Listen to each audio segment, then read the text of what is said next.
ডুয়ার্সের চা বলয়ে শুরু হলো স্বয়ংসম্পূর্ণ ভ্রাম্যমাণ চিকিৎসা যান বা মোবাইল মেডিকেল ইউনিটের।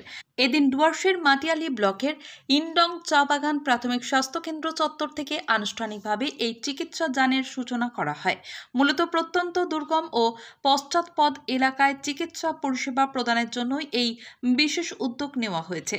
ভ্রাম্যমাণ এই চিকিৎসা যানে ছোটখাটো হাসপাতালের মতো যাবতীয় চিকিৎসার ব্যবস্থা থাকবে। চিকিৎসা যানে চিকিৎসক, নার্স এবং স্বাস্থ্যকর্মীদের পাশাপাশি প্যাথোলজি ও ইসিজির সুবিধাও থাকবে। ডুয়ার্সের বিভিন্ন প্রত্যন্ত এলাকায় এই যান পৌঁছে গিয়ে স্বাস্থ্য পরিষেবা প্রদান করবে। শুধুমাত্র মাটিয়ালি ব্লকে সপ্তাহে 3 দিন এই যান প্রত্যন্ত এলাকায় পরিষেবা দেবে। এদিন এই মোবাইল মেডিকেল ইউনিটের সূচনা অনুষ্ঠানে উপস্থিত ছিলেন জেলা পরিষদের সদস্যা স্নোস্মিতা কালান্দি, মাটিয়ালি পঞ্চায়েত সমিতির সভাপতি হোসেন হাবিবুল হাসান, মাটিয়ালি ব্লক স্বাস্থ্য আধিকারিক অরবিন্দ মাইতি, ইনডং চা বাগানের সুপারিনটেন্ডেন্ট ম্যানেজার রজত দেব সহ এলাকার বিশিষ্ট সমাজসেবী ও জনপ্রতিনিধি এবং স্বাস্থ্যকর্মীরা।